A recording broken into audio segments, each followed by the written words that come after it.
Estamos de volta aqui para falar justamente sobre a economia dos Estados Unidos. Foram divulgados os dados do PIB há pouco tempo atrás e para repercutir esta divulgação, a gente fala agora com o economista-chefe da Monte Bravo, Luciano Costa. Luciano, seja bem-vindo à nossa programação. Muito obrigado por atender ao nosso convite novamente. Gabriel, um dia é sempre um prazer. Indicativo de resiliência do mercado americano, talvez algum sinal de preocupação já com os efeitos dessa política comercial. O que conseguimos extrair da publicação prévia do PIB de hoje?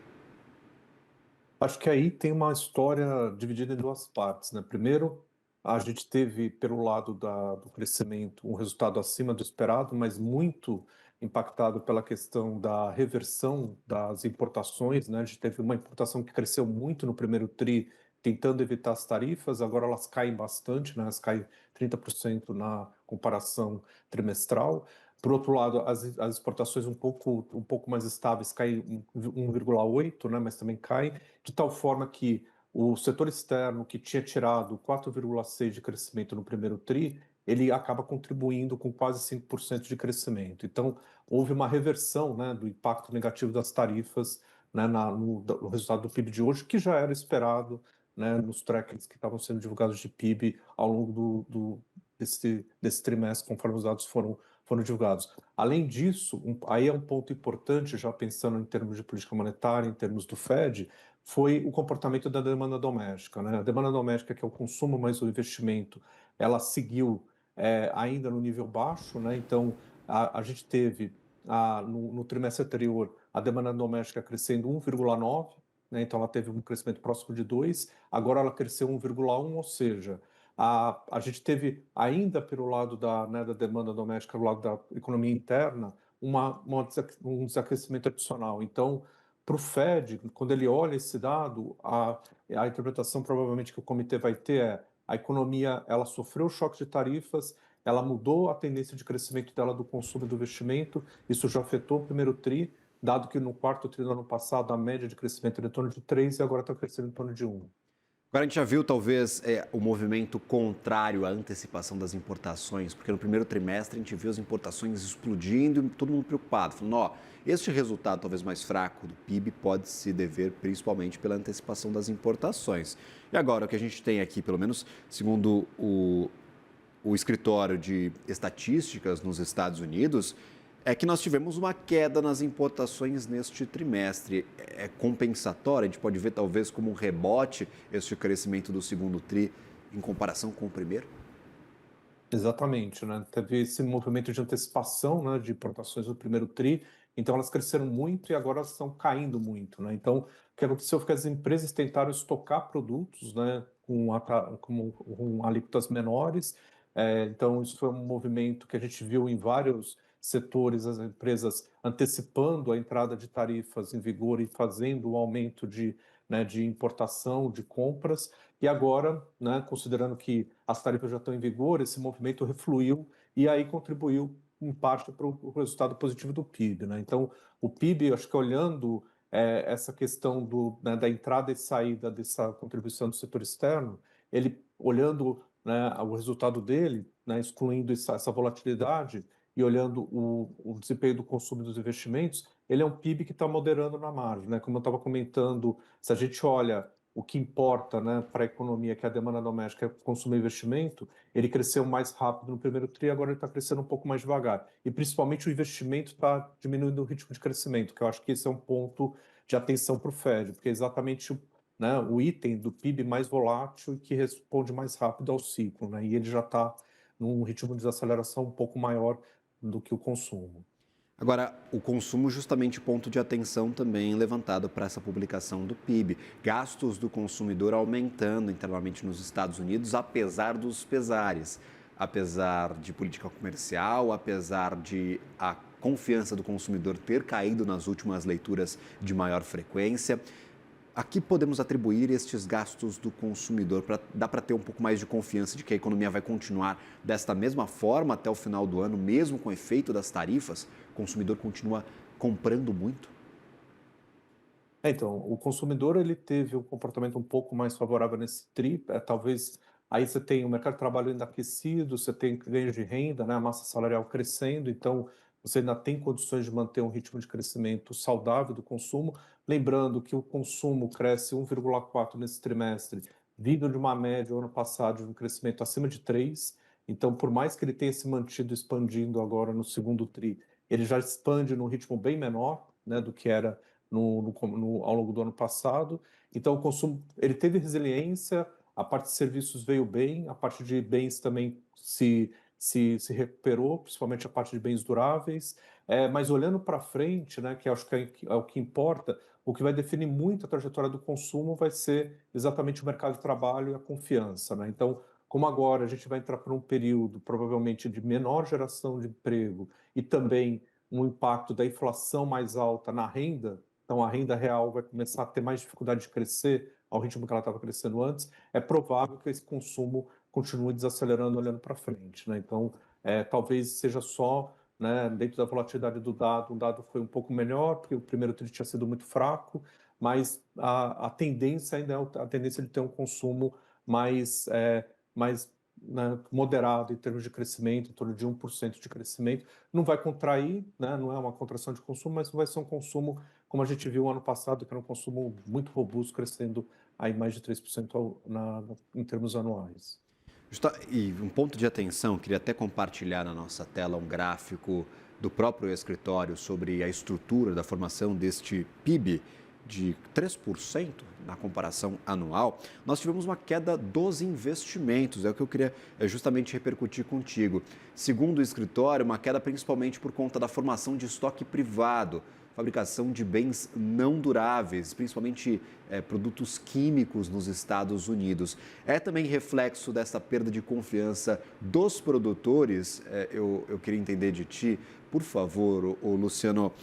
Os produtores estão talvez um pouco mais receosos com este tarifaço, apesar dos consumidores continuarem comprando, apesar da economia estar resiliente, estes investimentos devem ser prejudicados?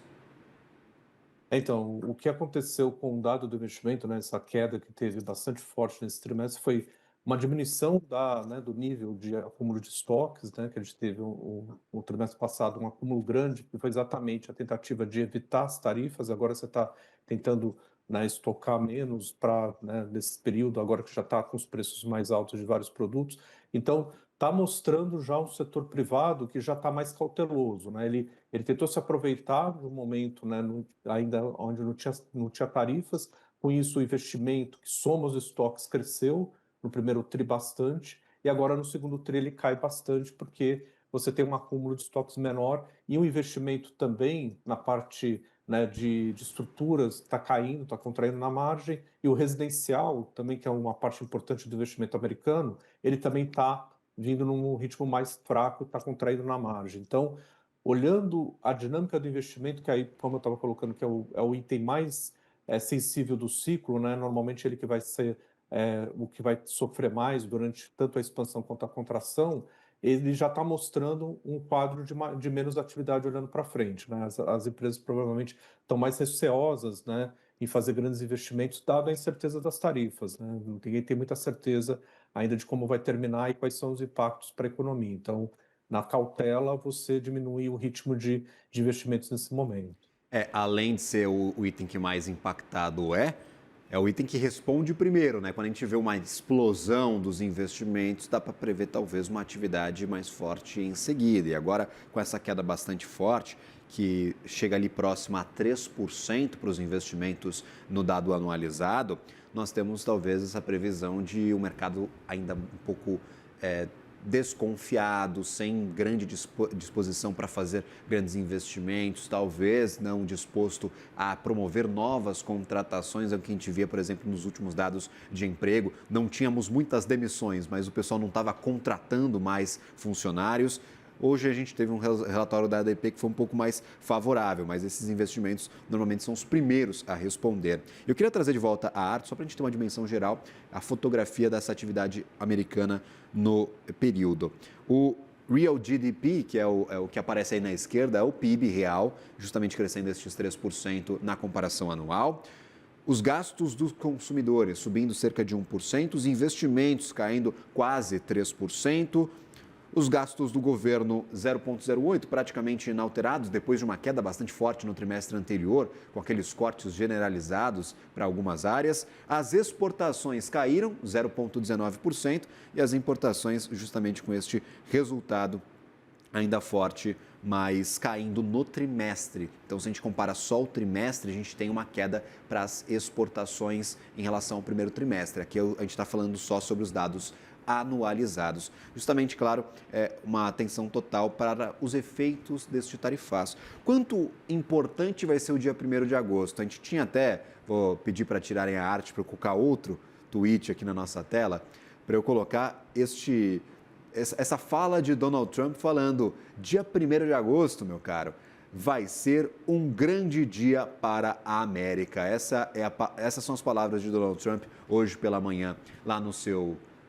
Na emulação do Twitter, na Truth Social, na sua própria rede social. 1º de agosto, um grande dia para a América. O quanto esse tarifaço de dia 1º de agosto vai ser definitivo para os rumos da atividade econômica nos Estados Unidos, ô Luciano?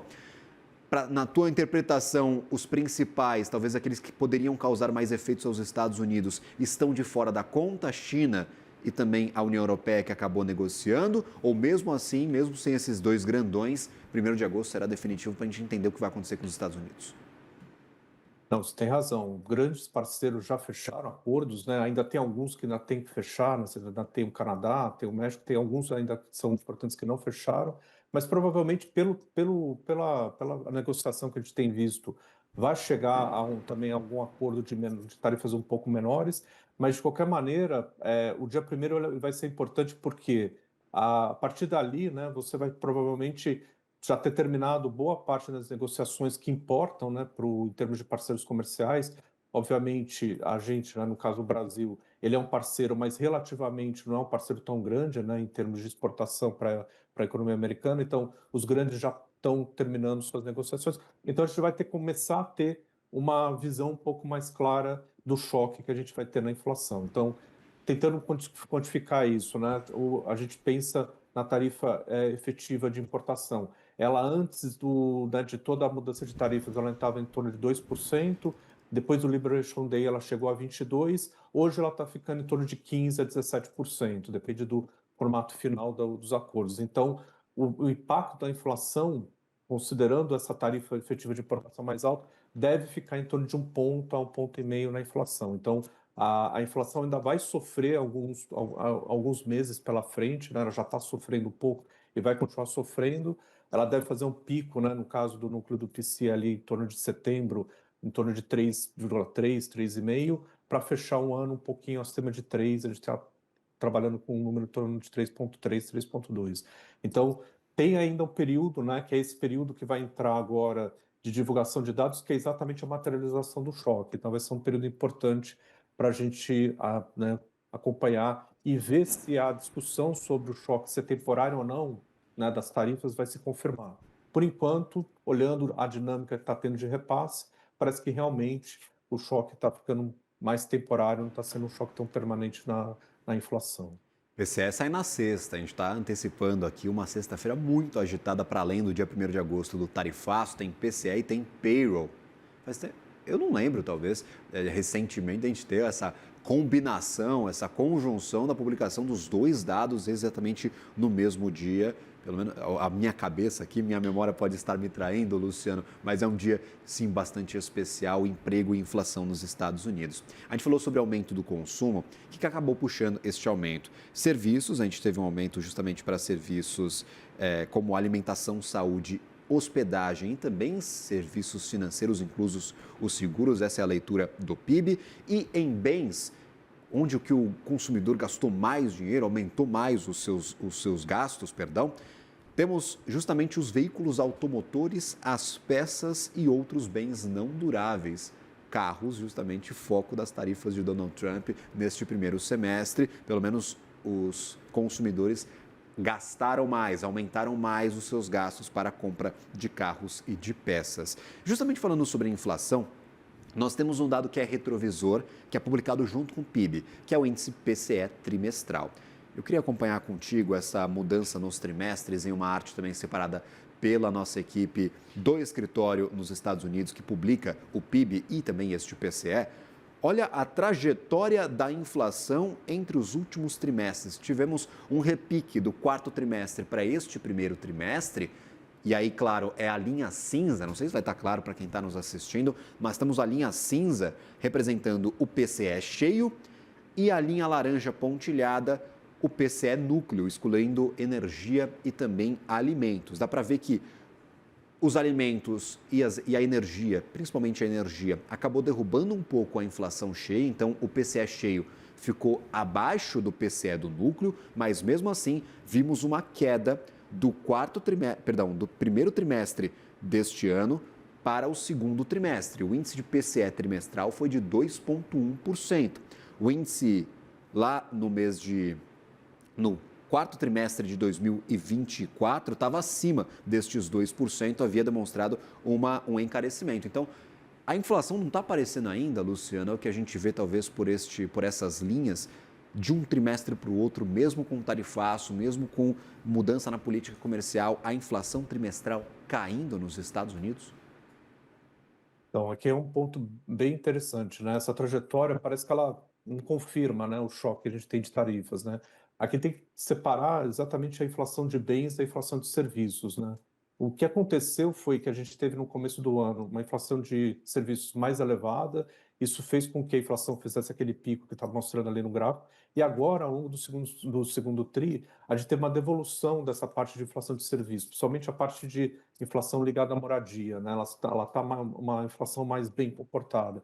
Mas por trás a gente teve o choque de tarifas, ele começou a ser, né, capturado um pouco mais rapidamente a partir de maio, muito pouco, na verdade. Agora em junho deve captar um pouco mais, mas o que aconteceu foi, apesar do choque de tarifas estar entrando dentro da economia, impactando a inflação de bens, por trás a inflação de serviços ficou bem comportada. Então, por isso que a gente vê no índice agregado, né, o núcleo agregado que tem tanto a parte de serviços e bens, uma inflação ainda bastante comportada no segundo TRI, pelo menos com o dado que saiu hoje, né, junto com o PIB. Então, a tendência, na verdade, se isso se confirma, qual é?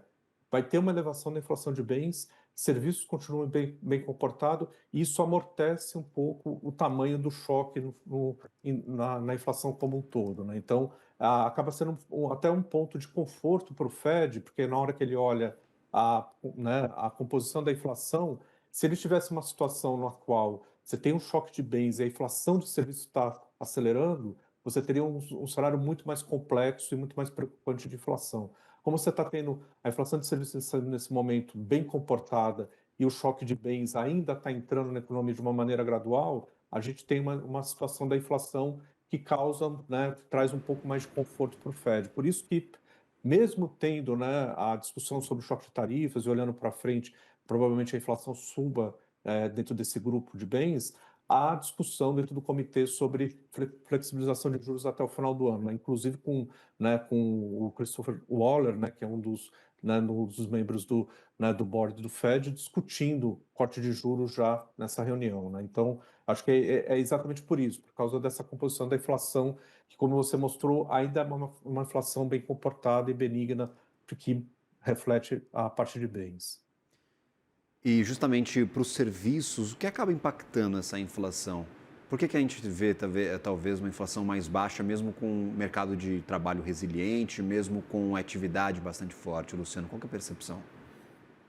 Então, o que está acontecendo é uma diminuição dos aluguéis, né? Os aluguéis subiram muito durante a pandemia, então isso ficou um choque que estava demorando para ceder, mas começou a ceder ao longo desse ano. Então, a gente está vendo a inflação de serviço, o custo de moradia caindo, né? Isso é bom para a economia, porque é um item muito pesado do orçamento das famílias americanas, né? A parte também de aquecimento, né? Toda a parte ligada também à questão, né, da moradia. Então, essa queda desses serviços ligados à moradia trouxe um alívio na inflação de serviços e também os serviços né, que seria o que a gente chama de supernúcleo, né, que são os serviços ex-moradia, que seria mais ligado ao mercado de trabalho, eles também têm ficado mais com variações menos pressionadas. Por quê? Porque nesse mesmo cenário que a gente está vendo, a economia que ela cresce, mas cresce num ritmo um pouco mais comedido, não tão rápido, o que tem acontecido é que os salários estão subindo num ritmo menor, né? Os salários, eles chegaram a subir, né, no auge da pandemia, quase 7% ao ano, hoje eles estão subindo abaixo de 4, né, em torno de 3,8. Então, os salários estão num ritmo de crescimento menor, então isso também diminui o custo, né, a pressão na parte dos serviços ligados à parte do mercado de trabalho. Então, a gente tem essa conjunção na parte de serviços. Custo de moradias em queda e os serviços ligados mais ao mercado de trabalho também em queda. Perfeito, justamente esse dado dos salários está caçando aqui, ó, o salário pago por horas trabalhadas no payroll de junho. Acabei de abrir o documento, não consigo encontrar, mas está ali próximo justamente destes 3,7%, 3,8%, como você nos traz. Acabei de confirmar aqui 3,8% o último dado. Tem dado nesta sexta-feira. O quão termômetro vai ser para a tomada de decisão do Fed? Payroll e IPCE dessa sexta talvez não sejam tão fundamentais assim, dada essa trajetória que vimos no primeiro semestre, ou a entrada no primeiro semestre, no segundo semestre vai dar mais importância para estes dados. O quão relevantes serão as publicações, em detrimento, claro, do tarifaço, que deve tomar todas as atenções? Não, elas são muito importantes, né? Os relatórios de inflação e o relatório de emprego, eles são extremamente importantes. Na verdade, o que aconteceu foi que no Fed, da última reunião para cá, ele teve até pouca informação relativamente, né? Ele teve basicamente um CPI, teve um payroll e teve um PCE. Agora ele vai ter um pouco mais de dados. Então, é muito importante o relatório da próxima sexta, o relatório subsequente, que é antes da próxima reunião do Fed de setembro, eles vão ser muito importantes porque eles vão dar uma cara um pouco melhor para o Fed de qual é pelo lado da inflação, qual é a contaminação das tarifas, né, que é bastante importante, e pelo lado do mercado de trabalho, qual é a desaceleração que ele está vendo no emprego, né?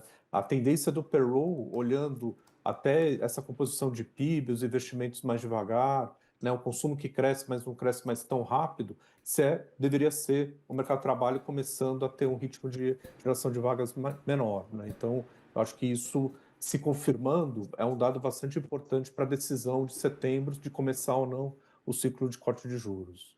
Perfeito. As suas expectativas, pelo menos, são para corte em setembro. O mercado projeta isso. Vou até trazer aqui o CME Group com as probabilidades. Qual que é a probabilidade de um corte em setembro, segundo a curva de juros nos Estados Unidos? Eu cliquei em todos os links, menos do CME Group agora na minha tela. Mas agora vamos apresentar em tela quais são as projeções.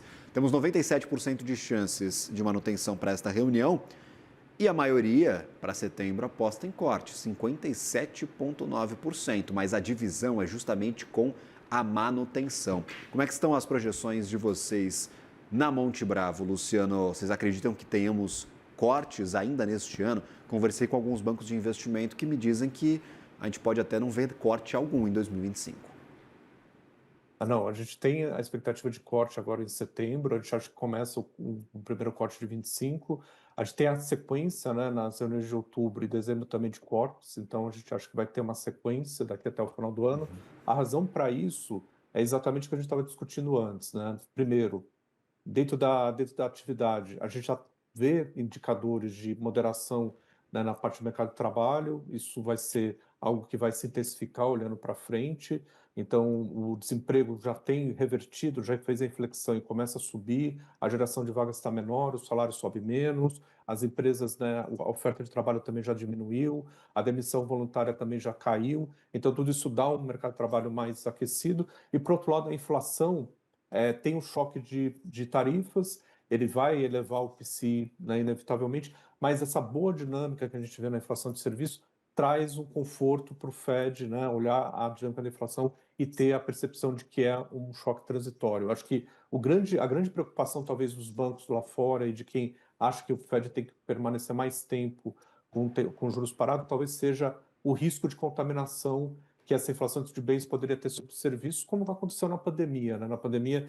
com os estímulos, o crescimento muito acima do potencial, o que aconteceu é que bens subiu muito e, na sequência, serviços acelerou muito. Só que o quadro agora é o contrário, né? A gente tem um choque de bens, é verdade, mas uma economia que, por trás, ela já está desaquecendo e a inflação de serviços está desacelerando. Então, isso limita, né, essa contaminação, por isso que a gente acha que tem um espaço para cortar juros agora na reunião de setembro e continuar nas próximas reuniões.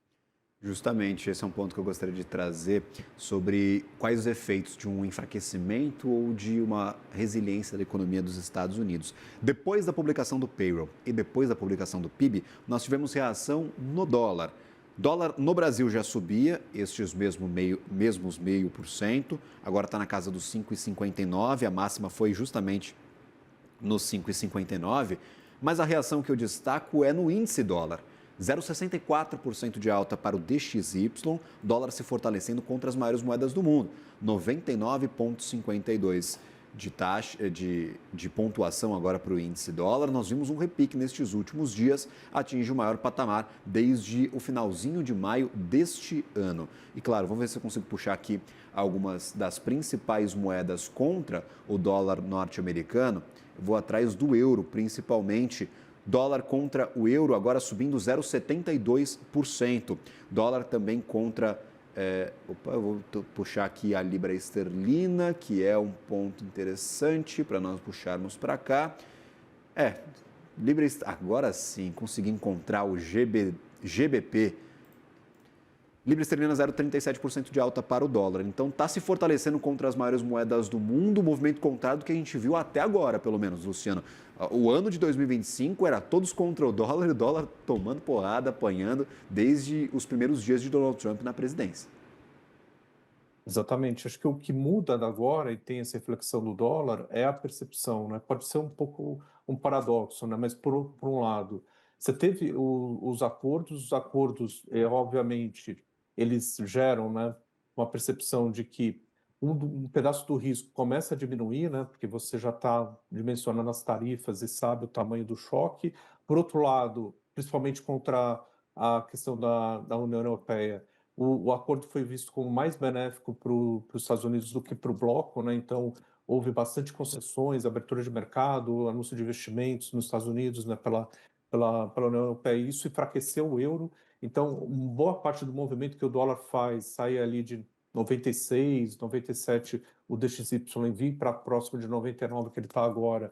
É exatamente essa visão, né, de que o euro, ele teoricamente nessa situação, ele vai enfraquecer, né? Ele reverte a tendência que ele estava de fortalecimento, porque a Europa provavelmente cresce menos relativamente do que a economia americana, então isso acaba fortalecendo o dólar.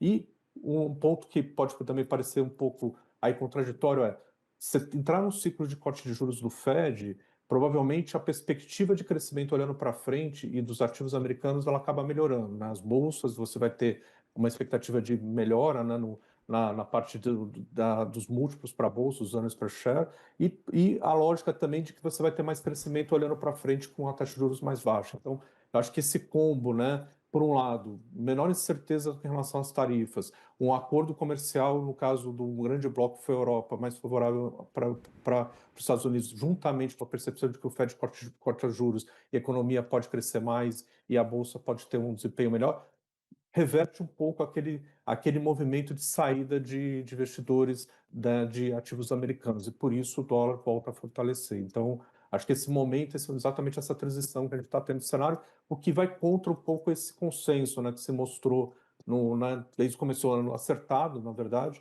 de que o dólar tinha que enfraquecer. Ele fez esse movimento de enfraquecimento, não foi pequeno, tem que lembrar, foi quase 10% no ano, mas parece que ele já chegou e está começando um ponto de inflexão. Agora eu vou colocar em tela a principal fonte de notícias da economia mundial nos últimos 6 meses, vai, Luciano, que é o tweet de Donald Trump, a rede social Truth Social. Mais um. PIB dos Estados Unidos do segundo trimestre acabou de ser divulgado, 3%, muito melhor do que o esperado. Tarde demais, e aí se referindo ao presidente do Fed, Jerome Powell, este é um apelido que Donald Trump acabou atribuindo ao presidente, too late ou tarde demais, falando que Powell precisa reduzir a taxa, sem inflação. Deixe as pessoas comprarem e refinanciarem as suas casas. Essa é a percepção, talvez, e aí eu volto na história. Trump está certo em cobrar por este corte de taxas com inflação próxima do esperado, acima da meta ainda, mas sem grande explosão, e com economia ainda muito resiliente, Luciano? Então, aí tem obviamente sempre o lado político, né, a pressão pelo corte de juros, mas se a gente considerar que houve, né, dentro desse período, uma acomodação da nível de atividade, né? A gente está tendo, como eu comentei, né? A gente está tendo, dentro dos investimentos, uma redução, principalmente também teve uma redução na parte de housing, na parte do setor imobiliário. A gente tem, por outro lado, também o mercado de trabalho que já está arrefecendo, que já está num ritmo menor, salários sobem menos. Então, a cobrança pela uma diminuição do taxa de juros real, porque a gente precisa se lembrar de um ponto importante, né? A taxa de juros a 4,5% contra uma meta de 2, uma inflação, né, de 2, você está com 2,5% de juro real, né? Então, você tem um juro real que ele ainda está no patamar que pode ser considerado contracionista, né? Então, você ainda está com uma política monetária apertada. Então, talvez a cobrança seja diminuir um pouco o nível de contração, né, que você tem, esse juro real que você está trabalhando agora. Obviamente, a inflação subir, ela vai tornar, né, num primeiro momento, esse aperto um pouco menor, até porque a gente vai ter essa pressão de inflação. Mas se a gente pensar no equilíbrio, né, que é a inflação convergindo para próximo de 2 de novo, você tem espaço de política monetária para ser exercido aí com a taxa de juros, né, em torno de 2,5% real nesse momento. Então é isso, acho que a cobrança, né, dá para ficar com uma política monetária talvez não tão apertada, considerando, né, o desenho final que a gente tem de atividade e provavelmente uma pressão de inflação que não se prolonga muito depois do choque. Luciano Costa, economista-chefe da Monte Bravo, sempre bem-vindo à nossa programação, meu caro. Obrigado por nos ajudar a entender essa notícia de última hora. PIB crescendo 0,7% no trimestre para os Estados Unidos, 3% na comparação anual. Sempre bem-vindo à programação. Um ótimo dia, um bom trabalho a você. E olha, boa sorte para nós. Serão 2 dias muito agitados a partir de agora. Com certeza. Muito obrigado, sempre um prazer. Agradecido.